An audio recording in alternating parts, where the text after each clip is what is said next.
Bonjour à tous. Maman Yaka, elenge mwasi Yaka. Yaka la lakso sekele moko. Soma mutu ya popi oyo.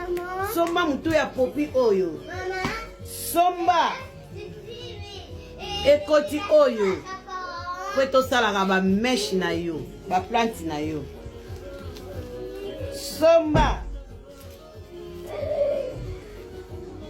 Osombi tissage na yo. Osombi tissage na yo, okosala plante yo moko. Okosala modèle yo lingi. Omone kote eza na mutu. Soko za na posta o landango bien na video penza na YouTube. Beta Elisa Faustina TV officiel. Okomona kuna na uti kolakisa ndenge na sali, ndenge na coiffe kote o ndenge esalamaki, ndenge ezalelaki. Bozo mona ngo kitoko boyi. Ngai moko Elisa Faustina TV. Na vite bino kende s'abonner Elisa Faustina TV. Makamba kitoko ezokolakisa makuna. Ekotio nga moko na sali yango. Nga moko na sala ka bikoti nanga na lataka. Yango na zoko mfite yo. Bikoti nyuso yo mona kanga na lataka. Ezali ngai moko Elisa Faustina TV asala ka makambo ya kitoko. Yango na mfite yo s'abonner, like. Bande ko balingi te bato baya ko s'abonner na loba boye. Yaya. Bande ko mwasi pona nini keto boye.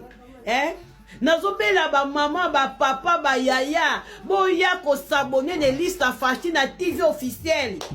Ndenge na obelela boye peut-être des vidéos ope ba koko ya ko bloquer ngo po keto e fandi na TikTok.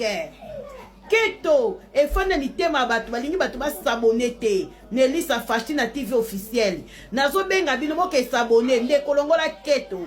Tika batu ba ko s'abonner, internet eza yote.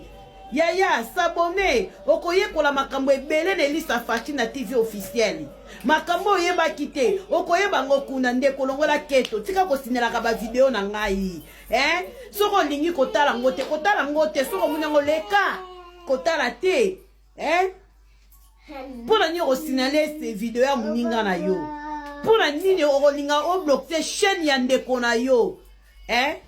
Oh yaya, longola keto, bo bengo ya ebele bo s'abonner, na Elisa Faustina TV officiel keto. Ezo mona na kimona mesi motema mabe, ndeko, yo sinela ki konti nanga. Nzambe na lola, ndenge bo fanda kilikita.